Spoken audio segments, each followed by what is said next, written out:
England, spring 1891. In every grand ballroom, at every noble dinner, in every drawing room where aristocrats gathered, people whispered the same name, Lady Eleanor Hart, not because she was beautiful, not because she was rich, but because everyone believed she carried a curse. The first man who became engaged to her died after his carriage plunged into a frozen river. The second lost his entire estate in a mysterious fire. The third broke off the engagement after surviving a hunting accident that nearly took his life. 3 tragedies, 3 broken engagements. Soon, London society stopped calling her Lady Eleanor. Instead, they called her the Cursed Bride. Eleanor had long ago stopped defending herself. She knew she wasn't cursed. But no one listened. Every invitation disappeared. Every friendship faded. Mothers quietly pulled their sons away whenever she entered a room. Even servants crossed themselves when she walked past. At 26, she had become the woman everyone feared. One rainy afternoon, she stood alone in the neglected greenhouse of Hart Manor, trimming white roses her late mother had planted years before. Her father entered quietly. Lord Benjamin Hart looked far older than his 60 years. His shoulders carried the weight of endless debt. Eleanor, she smiled gently. You've come to tell me another proposal has been canceled. He looked away. There wasn't one. She already knew. There never would be again. Lord Hart handed her a sealed envelope. The royal messenger brought this. Eleanor frowned. The royal palace? No. He swallowed nervously. Ravensshire Castle. Her hands froze. Everyone in England knew that name. It belonged to the wealthiest noble family in the north, the home of Duke Alexander Ravensshire. Alexander was 34, brilliant, respected, a war hero, one of the richest dukes in Britain. Yet, he had refused every marriage proposal for nearly 10 years. Many believed he loved his freedom more than any woman. Others believed his heart had turned to stone after losing his fiancée to illness years ago. No one knew the truth. Eleanor carefully broke the seal. Inside, there was only one page. No romantic words. No poetry. No compliments. Just neat handwriting. Lady Eleanor Hart, I wish to meet you privately regarding a proposal of marriage. If you accept, please come to Ravensshire Castle this Friday at noon. Alexander Ravensshire. She stared at the letter. Certain it had been sent by mistake. Her father whispered, there must be some misunderstanding. Eleanor nodded slowly. The Duke has never met me. Lord Hart sighed. Perhaps he doesn't know about your reputation. She folded the letter. He will, and when he does, he'll change his mind like everyone else. Friday arrived. Dark clouds covered the northern countryside. Ravensshire Castle rose proudly above the cliffs overlooking the sea. Unlike most royal homes, it felt alive. Workers repaired walls. Farmers carried supplies. Children played near the gates. It wasn't just a castle. It was a thriving estate. Eleanor's carriage stopped before the grand entrance. Servants bowed politely. Yet she noticed something. As soon as one maid recognized her, the girl's smile disappeared. Whispers spread instantly. The cursed lady? What is she doing here? Surely not. The butler led Eleanor through magnificent halls lined with portraits of Ravensshire ancestors. Finally, the doors of the Duke's study opened. Alexander stood by the window, overlooking the sea. Tall, broad-shouldered, dressed in a simple black Victorian coat. His gray eyes were calm, almost unreadable. He turned as she entered. For several seconds, neither spoke. Finally, Alexander gestured toward a chair. Lady Eleanor. She bowed politely. Your Grace. I appreciate you coming. I nearly didn't. I assumed as much. His honesty surprised her. Alexander remained standing. I'll speak plainly. I dislike wasting time. Eleanor almost smiled. So do I. For the first time, a faint trace of amusement crossed the Duke's face. Then it disappeared. I wish to marry. She blinked. He continued calmly. I don't require romance. I require a Duchess. A woman who values duty over gossip. A woman who won't chase London's approval. Silence. Eleanor quietly asked, "And why me?" Alexander walked toward the fireplace. "Because every report I've received about you says exactly the same thing." She looked confused. "Reports?" He nodded. "They all say you're kind. You manage your father's estate. You educate village children. You visit widows every Sunday. You've sold your own jewelry to feed struggling families." He looked directly into her eyes. "The only accusation I cannot prove is that your curse." Eleanor lowered her gaze. "They're afraid of me." "I know. You should be too." Alexander slowly shook his head. "I fought in war. I've buried friends. I've watched men invent fear where none existed. I don't make decisions based on rumors." For the first time in years, someone had judged her by her actions, not by the stories people told. She whispered, "What if they're right? What if disaster follows me?" Alexander answered without hesitation, "Then we'll face it together." Those simple words struck deeper than any love poem ever could. Before Eleanor could reply, the study doors burst open. A young officer rushed inside. "Your Grace." Alexander turned sharply. "What happened?" "The Western Stone Bridge has collapsed. There were workers crossing it. The entire village is blaming." He stopped after noticing Eleanor. Alexander's eyes narrowed. "Blaming whom?" The officer hesitated, then quietly answered, "They're saying the cursed lady arrived this morning, and the bad luck has already begun." The room fell silent. Outside, church bells began ringing in alarm, and somewhere beyond the castle walls, a crowd was already gathering. The castle courtyard erupted into chaos. Villagers shouted from outside the iron gates. "The bridge collapsed because of her. Send the cursed woman away. She'll destroy Ravenshire." Eleanor stood motionless. She had heard those accusations before. Different village, different faces, the same fear. Alexander calmly walked toward the window. Dozens of frightened villagers had gathered outside. Some carried broken pieces of the collapsed bridge. Others held lanterns despite the daylight. Their anger wasn't just about the bridge.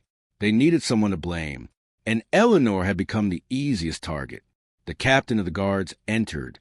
"Your Grace, the villagers demand to see you." Alexander nodded. "I'll speak to them." Eleanor quietly stepped forward. "You don't have to defend me." Alexander looked at her. "I'm not defending you. I'm defending justice. If someone is guilty, I'll prove it. If someone is innocent, I won't allow fear to decide their fate." Minutes later, Alexander walked onto the castle balcony. The crowd immediately fell silent. One old farmer shouted, "Your Grace." Ever since that woman arrived, disasters followed. Another yelled, "She brings death. Don't marry her." Alexander raised one hand. The entire courtyard became quiet. "I understand your fear, but fear is not evidence. The bridge did not collapse because a woman crossed the castle gates. It collapsed because something failed, and I intend to discover what." His voice was firm. "No one will accuse Lady Eleanor without proof." The crowd exchanged uncertain glances. No one dared argue with the Duke, but Eleanor could still feel their suspicious eyes. That evening, Eleanor prepared to leave Ravenshire. She folded the Duke's letter and placed it inside her small leather bag. Perhaps this had been a mistake. Wherever she went, misfortune seemed to follow. Just as she reached the front entrance, Alexander appeared. "You're leaving?" She nodded. "It's for the best. For everyone." Alexander crossed his arms. "I don't agree." She smiled sadly. "You don't know what it's like. People lose hope the moment they see me. I won't let your kingdom suffer because of my reputation." Alexander stepped closer. For the first time, his voice became softer. "When I was 24, I was engaged." Eleanor looked surprised. "I know. Everyone in London talked about Lady Margaret." Alexander stared into the fire burning beside the entrance hall. "She died of pneumonia 6 weeks before our wedding. The newspapers called me unlucky. Some even said the Ravenshire family was cursed." Eleanor listened silently. He continued, "I almost believed them. But my father told me something I'll never forget. He looked directly into her eyes. Misfortune visits every family. Only fools blame the innocent. Tears slowly filled Eleanor's eyes. No one had ever spoken to her that way. Not with pity, with understanding. Alexander took a deep breath. My proposal still stands. But before you answer, I want complete honesty. She nodded. I cannot promise love. His words echoed through the grand hall. My first duty is Ravenshire. I need a duchess who will stand beside me. I won't pretend this will be a fairy tale. There may never be romance. There may never even be affection. But there will always be respect. Eleanor remained silent. Most women dreamed of hearing the words, I love you. Instead, the Duke had offered her something much rarer. Truth. She smiled gently. I don't need promises of love. I've spent years wishing for something much simpler. Alexander frowned. What? A place where no one is afraid of me. For the first time, Alexander smiled. A genuine smile. Then stay. And let Ravenshire become that place. 3 weeks later, the wedding took place inside the ancient chapel of Ravensshire Castle. It was beautiful, yet strangely quiet. No grand celebration. No joyful crowds. Only close servants, village elders, and a handful of nobles. Many aristocrats had refused to attend. Some claimed illness. Others openly declared they would never witness the marriage of England's most respected duke to a cursed woman. As Eleanor walked down the aisle, she noticed the empty pews. They didn't hurt anymore. She had grown used to loneliness. Alexander waited at the altar. His expression remained calm. When she reached him, he whispered quietly, You look beautiful. She looked up, surprised. Thank you. It was the first compliment anyone had given her in years. The priest smiled warmly. Do you, Alexander Ravenshire? I do. Without hesitation, the priest turned. And do you, Eleanor Hart? She looked at Alexander, then slowly nodded. I do. The chapel bells rang. England had a new duchess. That evening, Eleanor entered her new home. The servants bowed respectfully, but not warmly. Many still looked at her with fear. As she walked through the grand corridor, 2 young maids whispered behind a pillar. Did you hear? 3 horses suddenly became sick this morning. The curse has begun. Eleanor stopped walking. She closed her eyes. She had hoped things would be different here. Instead, the whispers had followed her. Later that night, she stood alone on the castle balcony, looking across the moonlit valley. Alexander quietly joined her. Neither spoke for a long time. Finally, he asked, Do you regret marrying me? She smiled faintly. No, I regret that my shadow has fallen over your people. Alexander looked across his kingdom. Then we'll change what they see. Before Eleanor could answer, a loud explosion echoed from the direction of the royal grain warehouse. Flames shot high into the night sky.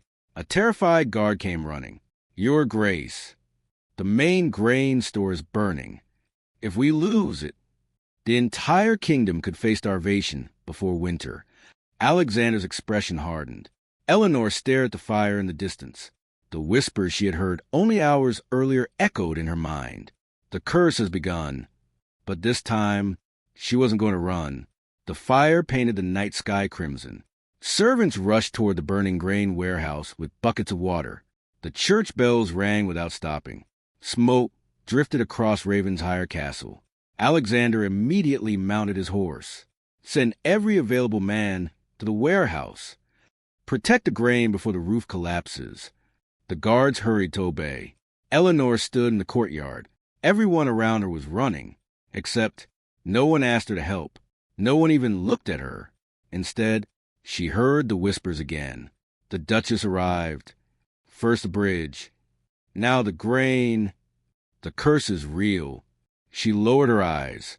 The words hurt, but this time she refused to let them break her.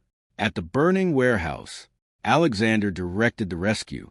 Workers formed long lines carrying sacks of grain to safety. The flames spread faster than anyone expected. Suddenly, a section of the roof collapsed. Everyone stepped back. We can't save the rest. One worker shouted, if the fire reaches the west side, the entire harvest will burn. Panic spread. Just then, Eleanor arrived. Her dress was covered in dust from riding across the estate. Several workers stared at her. One farmer angrily pointed. She shouldn't be here. She's the reason this happened. Another nodded. Send her away. Alexander was about to speak, but Eleanor gently raised one hand. No. She looked directly at the villagers. If you truly believe I'm cursed, then don't help me, but let me help you. The crowd fell silent. Eleanor carefully observed the warehouse, the flames, the wind, the position of the grain stacks. Then she noticed something unusual. The fire isn't spreading naturally. Alexander looked at her. What do you mean? She pointed toward the western wall. The flames began outside, but the strongest wind is blowing east. Everyone looked. She was right. The fire should have moved differently. Eleanor walked closer. Near the broken wall, she knelt beside the ground. Her fingers touched the dirt. They came back black. She smelled them, then frowned. This isn't ordinary soot. Alexander stepped beside her. What is it? She rubbed the black powder between her fingers. Oil. The Duke's expression changed. Someone poured oil here. The villagers stared at one another.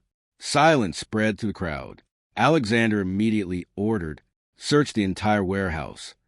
Within minutes, one of the guards shouted, Your Grace. He held up an empty metal barrel. Its smell was unmistakable. Lamp oil, hidden behind stacked grain. The crowd slowly looked toward Eleanor.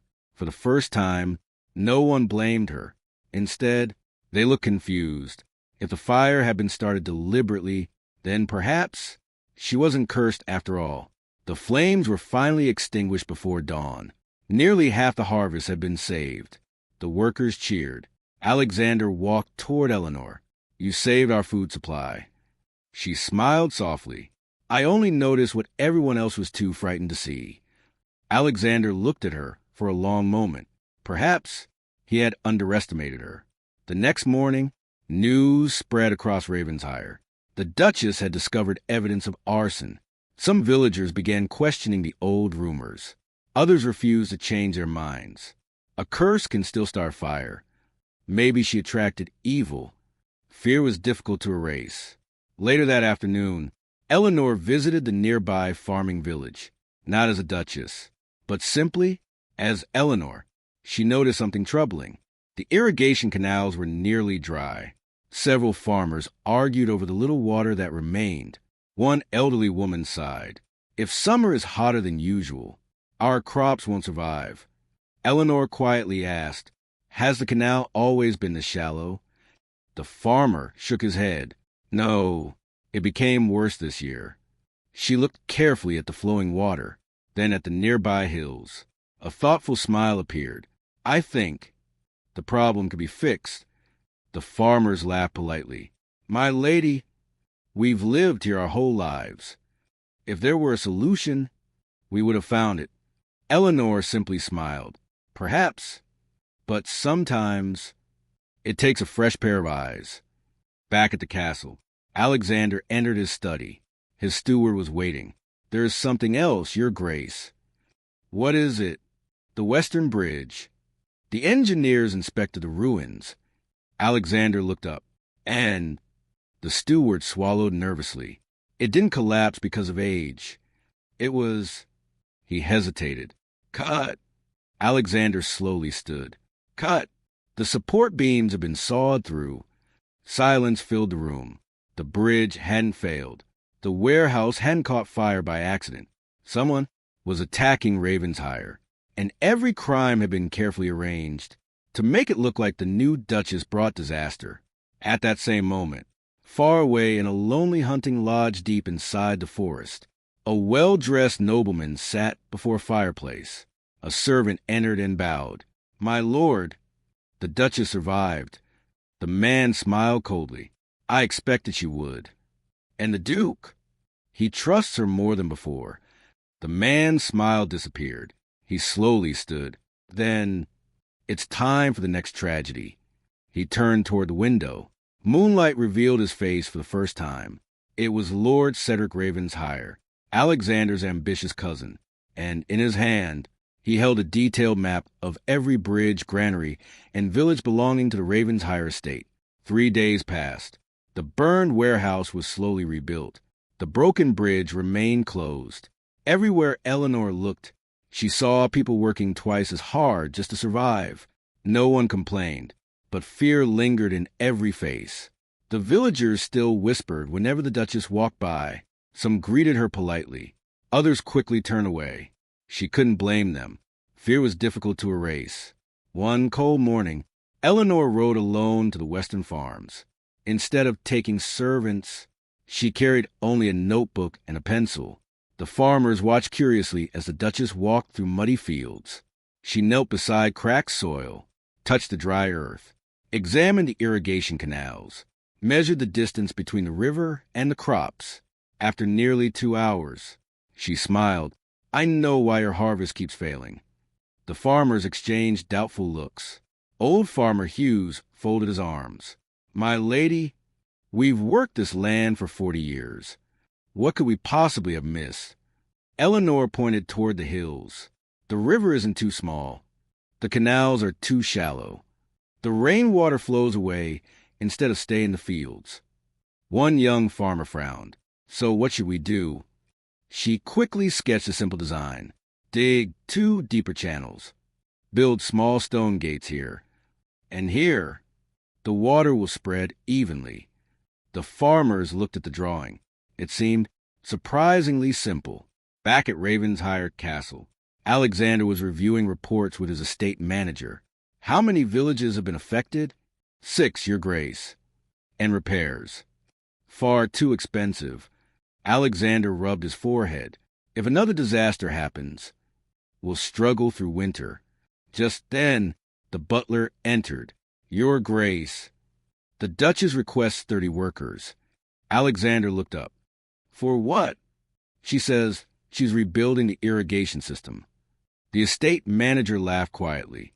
"A duchess building canals?" Alexander stood. "No, we're going to help her." By afternoon, dozens of workers had gathered near the western fields. Many arrived only because the Duke himself was present. Eleanor explained her plan. Some nodded. Others remained skeptical. One man whispered, "We're wasting time." Alexander heard him. Instead of arguing, he picked up a shovel. The workers froze. Their Duke was digging beside his wife. Without another word, everyone joined in. For 2 days, the entire village worked together. New canals were carved. Stone barriers were built. Small wooden gates controlled the water flow. On the 3rd morning, heavy rain finally arrived. Everyone waited anxiously. Water rushed down the hills. Instead of flooding the roads, it flowed exactly where Eleanor had planned. Every field received enough water. Not too much, not too little. The farmers stared in amazement. Old Hughes laughed loudly. "It works. It actually works." For the first time, the villagers applauded Eleanor, not because she was a duchess, but because she had earned their respect. That evening, Alexander and Eleanor stood beside the river, watching the water flow peacefully. Alexander smiled. "You've done more for Ravensshire in 3 days than some advisors have done in 10 years. Eleanor laughed softly. "I simply listened." "To whom?" "The land." Alexander looked at her. "No, you listened to people." Silence settled between them. It was comfortable. Neither needed words anymore. As the sun disappeared, Alexander removed his coat.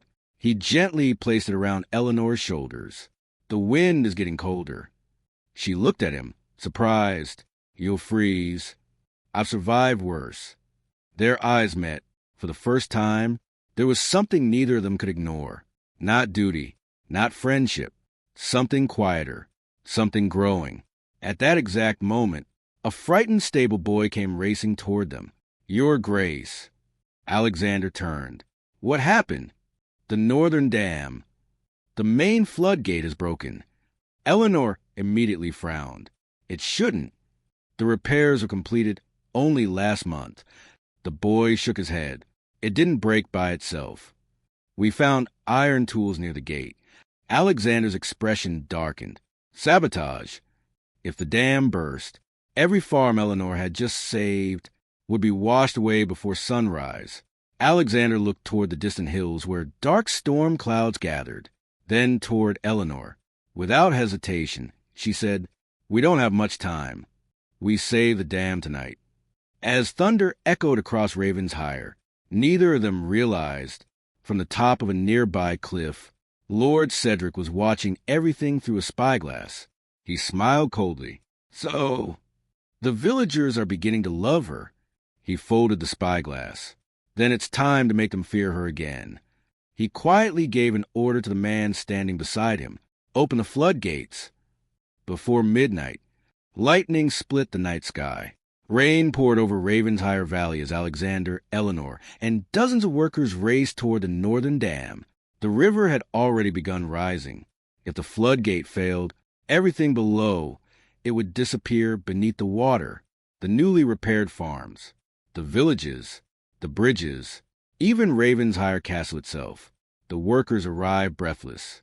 The enormous wooden floodgate groaned under the pressure of the rushing river. One engineer shouted, "The chains have been cut." Alexander looked closely. He was right. The thick iron chain hadn't broken. It had been sliced clean through. Someone had done this deliberately. Again, Eleanor quickly examined the mechanism. She knelt beside the damaged gears. Her fingers brushed against fresh metal shavings. "They're still warm." Alexander frowned. "They were cut recently." She nodded. "Less than an hour ago. Whoever was behind the attacks had been standing here only moments earlier." Suddenly, a terrified guard came running. "Your Grace, we found footprints leading into the forest." Alexander immediately turned. "Take 10 men. Search every trail. I want whoever did this brought back alive." The guards disappeared into the darkness. The rain grew heavier. The water level climbed higher every minute. The engineers looked helpless. "We can't repair the chain tonight. There isn't enough time." One worker whispered, "If the gate breaks, we're finished." Eleanor suddenly looked toward the nearby quarry. Huge stone blocks rested beside the road. She smiled. "I have an idea." Alexander looked at her. "What are you thinking?" "We don't need to repair the gate. We only need to stop it from opening." She quickly drew a rough sketch in the mud. "If we stack those stone blocks against the floodgate, the river's pressure will push them tighter. The gate won't move." The chief engineer stared at the drawing. Then his eyes widened. It could actually work. Alexander didn't hesitate. "You heard the Duchess. Move every stone." For the next 2 hours, nearly 100 men worked together through the storm. Ropes tightened. Horses pulled enormous stones. Workers pushed with every ounce of strength they had. The river roared like a beast. Then, with one final shove, the last stone locked perfectly into place. Seconds later, the floodgate slammed against the barrier. It held. The valley was safe. Cheers echoed across the riverbanks. As dawn broke, the rain finally stopped. Golden sunlight spread across Ravensshire. The villagers slowly gathered near the dam. When they realized their homes had been saved, their eyes turned toward Eleanor. Old Farmer Hughes removed his hat. Then, to everyone's surprise, he bowed. "My Duchess, we judge you unfairly." One by one, the others followed. Soon, the entire village stood before her with lowered heads. For the first time since arriving in Ravensshire, no one called her cursed. Alexander watched quietly. A smile appeared on his face. "You've accomplished something I couldn't." Eleanor looked confused. "What?" "You gave them hope." That afternoon, back at the castle, Alexander called an emergency council meeting. Maps of the estate covered the table. Every accident was marked. The broken bridge, the burned warehouse, the damaged dam. Alexander studied them carefully. Then he noticed something. "Look." He pointed across the map. "They're not random." The estate manager frowned. "What do you mean?" Alexander connected the locations with a ruler. "They form a circle." Everyone leaned closer. At the center of that circle was one place. Silver Oak Mine. The estate manager looked surprised. That mine closed 15 years ago. Alexander slowly shook his head.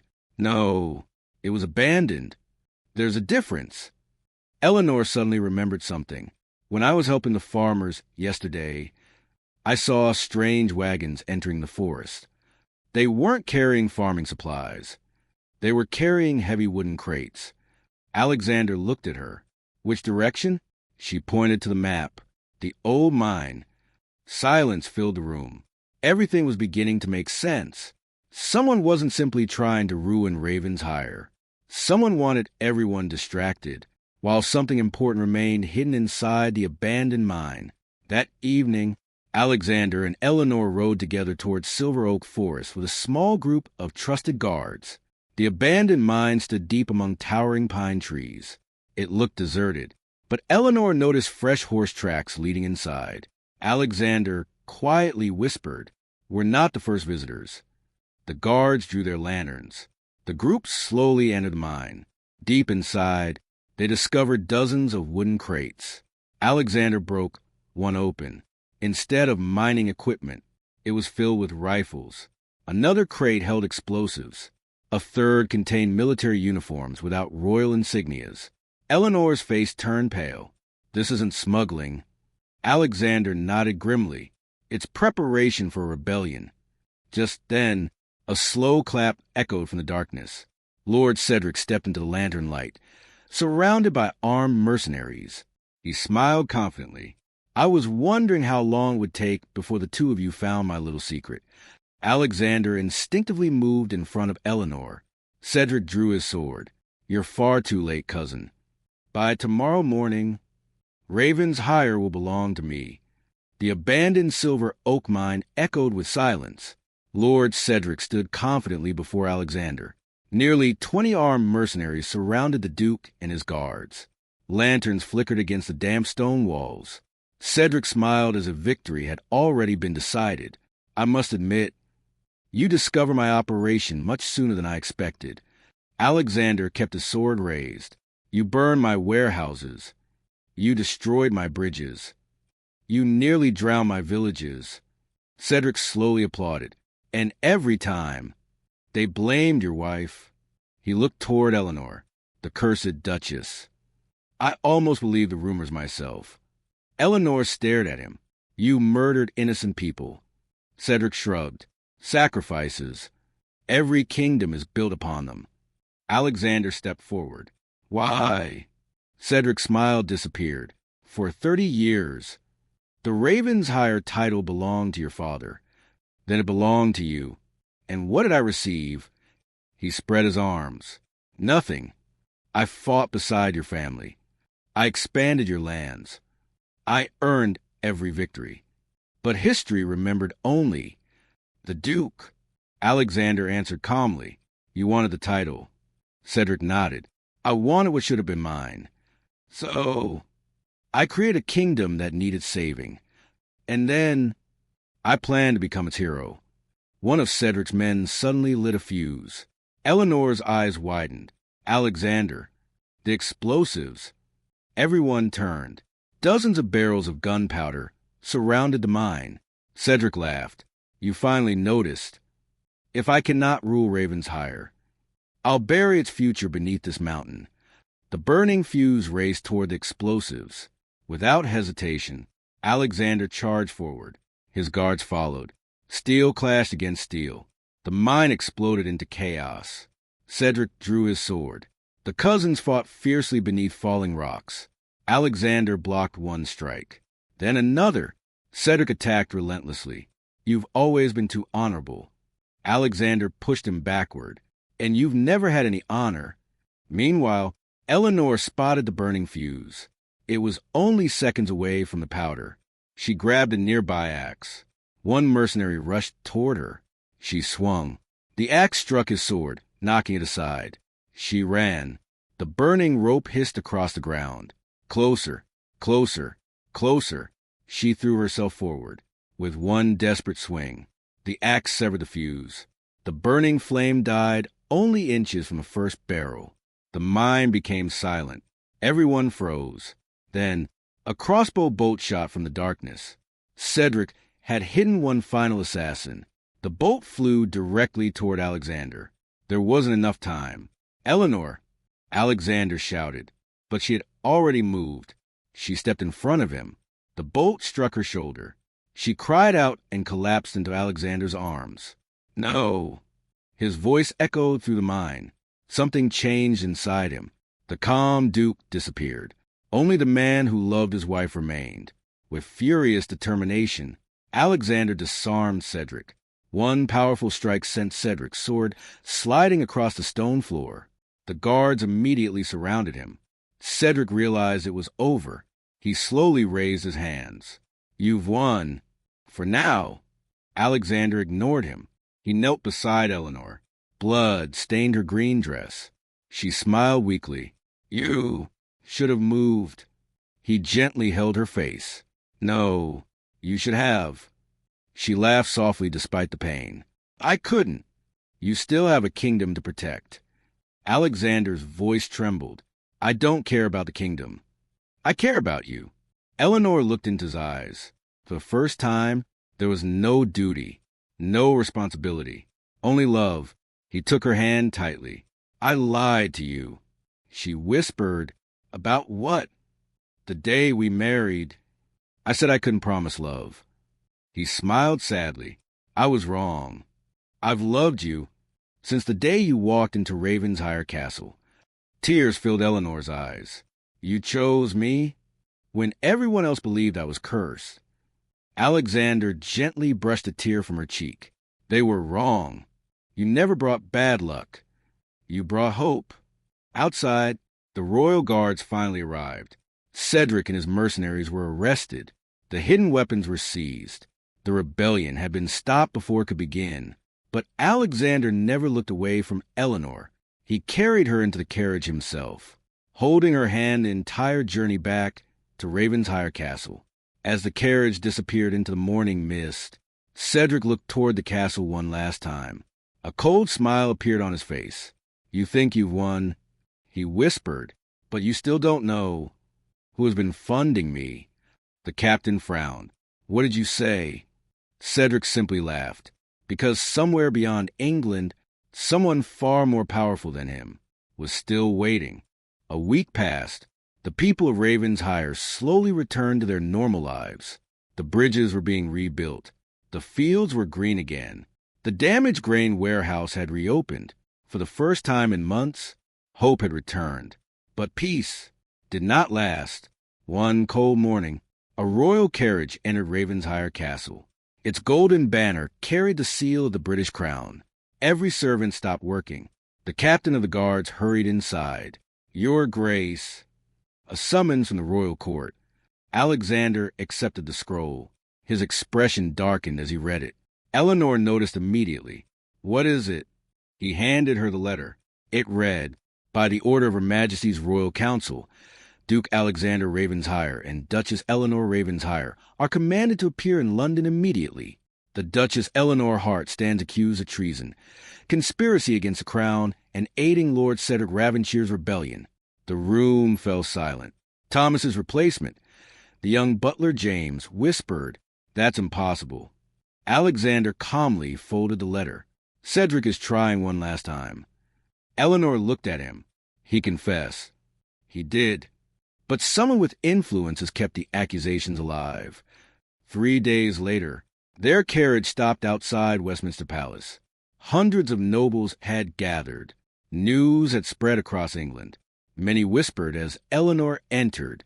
"The cursed Duchess, they say she helped the rebels. I always knew something was wrong." Others defended her. She saved Ravenshire. Without her, thousands would have died.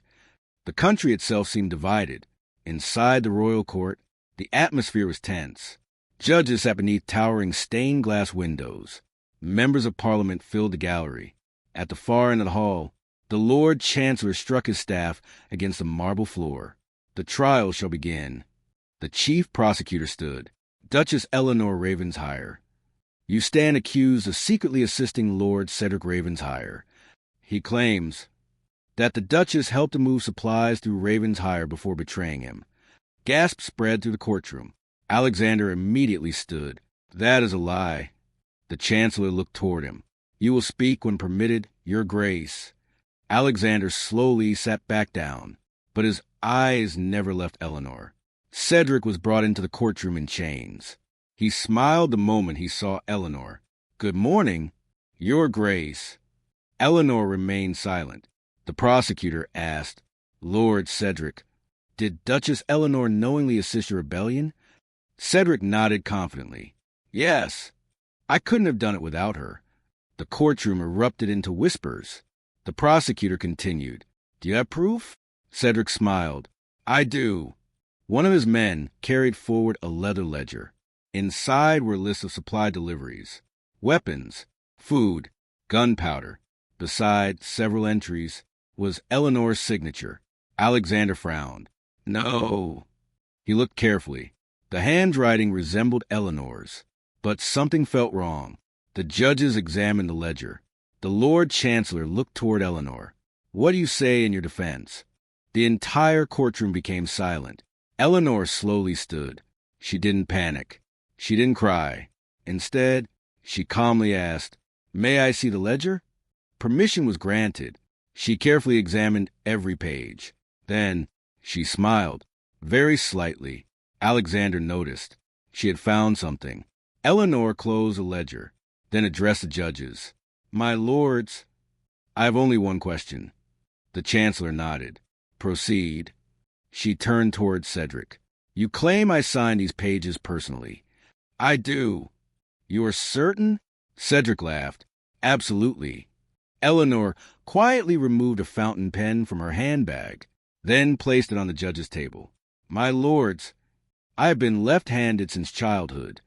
She slowly picked up the pen with her left hand. The judges watched carefully. She continued, Every official document I've ever signed has been written with my left hand. She opened the ledger. These signatures were written by someone using their right hand. The courtroom became completely silent. One handwriting expert stepped forward. He compared the signatures. Minutes later, he looked toward the judges. The Duchess is correct. The signatures are forged. Cedric's confident smile disappeared.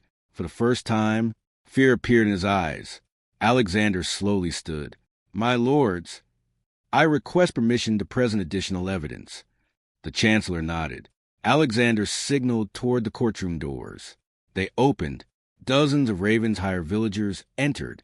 Old Farmer Hughes, the engineers, the warehouse workers, the bridge builders, the captain of the guards. One after another, they testified. The Duchess saved our crops. She discovered the sabotage. She risked her life at the dam. She stopped the explosion in the mine. She saved the Duke. Every statement weakened Cedric's lies. Finally, the captain of the Royal Guard stepped forward. He presented a leather pouch recovered from Cedric's estate. Inside were letters, not from Eleanor, but from wealthy investors secretly funding Cedric's rebellion. The prosecutor's face turned pale. Everything had changed. The conspiracy was now undeniable. The Lord Chancellor rose. After a long silence, he announced, The royal court finds Duchess Eleanor Ravensshire completely innocent. Applause erupted across the courtroom. Many nobles who had doubted her now stood in respect. Cedric lowered his head. His plan had failed. As the guards prepared to take him away, he looked at Alexander one last time. You defeated me, but you'll never defeat greed. There will always be another man willing to betray his own blood for power. The guards led him away. This time, forever, outside Westminster Palace. Reporters crowded around the carriage. Instead of speaking, Alexander simply took Eleanor's hand. He raised it before the crowd, loud enough for everyone to hear. He declared, The greatest blessing ever given to Ravensshire was never its land. It was its Duchess. The crowd erupted into cheers. For the first time since her childhood, no one called her cursed. Instead, voices echoed across the streets of London. Long live the Duchess of Ravensshire. As the carriage began its journey home, Alexander looked at Eleanor with a smile. I owe you an apology. She laughed softly. For what? For saying our marriage would never be a love story. She smiled. I was hoping you'd change your mind. They both laughed. Neither of them noticed that the bells of Ravenshire were already ringing in celebration. The bells of Ravenshire rang from sunrise until sunset. For the first time in many years, they were not ringing because of tragedy. They rang because justice had finally won. The carriage carrying Alexander and Eleanor rolled through the castle gates. Thousands of villagers waited outside. Old men, young mothers, farmers, children, people who had once crossed the street to avoid Eleanor. Now, they stood shoulder to shoulder, waiting for their Duchess. As Eleanor stepped down from the carriage, the crowd became silent. She remembered this courtyard. Months ago, the same people had whispered, "The cursed woman has arrived." Today, their eyes were different, filled with gratitude. Old farmer Hughes slowly walked forward. In his weathered hands, he carried a small basket of fresh white roses. He removed his hat. My Duchess, we cannot erase the pain we caused you, but we hope you'll forgive us. He offered her the flowers. Tears filled Eleanor's eyes. She accepted them with both hands. There is nothing to forgive. We were all afraid, and fear often makes good people believe bad things. One by one, the villagers stepped forward. Some apologized. Others simply bowed. Even the children smiled at her without fear. For the first time since childhood, Eleanor truly felt she belonged somewhere. That evening, Alexander stood in his father's old study, looking out over the kingdom. The fields were green again. The bridges had been rebuilt. Smoke rose peacefully from village chimneys. A gentle knock interrupted his thoughts. Eleanor entered quietly. You wanted to see me? Alexander smiled. Come. She joined him by the window. Alexander unfolded an old map of Ravenshire. Red circles still marked every place Cedric had attacked. The burned warehouse, the broken bridge, the dam, the abandoned mine. He looked at Eleanor. When you first arrived, I believed I was rescuing you. She smiled softly. Weren't you? Alexander shook his head. No, you rescued all of us. The next morning, a royal messenger arrived from London. He carried another letter bearing the seal of the crown. Alexander opened it carefully, then smiled. Eleanor raised an eyebrow. Good news? The Queen has approved our request. Our request? He nodded. To build schools. Her eyes widened. She agreed. Alexander laughed. Not only schools. He handed her the letter. It officially granted Ravenshire permission to establish free schools, a public library, a village hospital, and new farming academies across the state. Everything Eleanor had dreamed about. Construction began within weeks. Instead of building larger palaces, Alexander invested in his people. Empty land became classrooms. Old warehouses became hospitals. Children who had never held books learned to read. Farmers learned new methods of growing crops. Widows received food and shelter. Ravenshire slowly became the most prosperous estate in England. Months later, the Royal Council announced its annual ceremony honoring the kingdom's greatest achievements. Nobles from across Britain gathered once again. This time, not to gossip, but to celebrate. Inside the magnificent hall, the Lord Chancellor stepped forward. For extraordinary service to the crown, for protecting the people of Ravenshire, for exposing treason, and for transforming an entire kingdom. He looked toward Eleanor. The crown proudly recognizes Duchess Eleanor Ravenshire. The hall erupted into applause. Every noble stood, even those who had once mocked her. Alexander watched proudly from the front row. When Eleanor accepted the medal, she didn't speak about herself. Instead, she said, "This honor belongs to every person who chose truth over fear." Because kingdoms are not saved by titles. They are saved by people willing to stand together. The applause grew even louder. That evening, the castle hosted the largest celebration in Ravenshire's history. Music echoed through the gardens. Children laughed beneath thousands of glowing lanterns. White roses bloomed everywhere, the same flowers Eleanor had once cared for alone. Alexander found her standing beside the rose garden. "You've escaped the celebration." She smiled. "I wanted one quiet moment." He stood beside her. "Do you remember the day we first met?" She laughed softly. "You offered me a marriage without love." Alexander smiled sheepishly. "I've been trying to make up for that ever since." She gently slipped her hand into his. "I think you've done rather well." A soft breeze carried the scent of roses through the garden. Alexander looked at the stars. "You know, I've spent years protecting this kingdom, but I finally understand something." Eleanor tilted her head. "What?" "A kingdom isn't its castles, or its titles, or its wealth. It's the people you would give everything to protect." He looked at her. "And you're the greatest treasure Ravensshire has ever given me." Eleanor's eyes filled with tears. She leaned closer. "I used to believe I was cursed." Alexander gently brushed a strand of hair behind her ear. "You were never cursed. You were simply waiting for someone who could see your true worth." The castle bells rang one final time. Fireworks illuminated the night sky above Ravensshire. The villagers cheered. Music filled the gardens. Alexander and Eleanor shared a quiet kiss beneath the blooming white roses, not because fate had brought them together, but because they had chosen each other. Years later, travelers from across England often asked, "Why is Ravensshire different from every other estate?"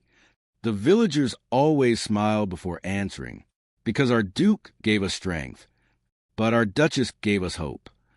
And from that day forward, no one ever called Eleanor the Cursed Bride again. Instead, history remembered her by a different name, the Duchess who saved the kingdom. Thank you for listening to the story all the way to the end. Please tell us which city you're watching from and what the story made you feel. Don't forget to subscribe so you won't miss new stories.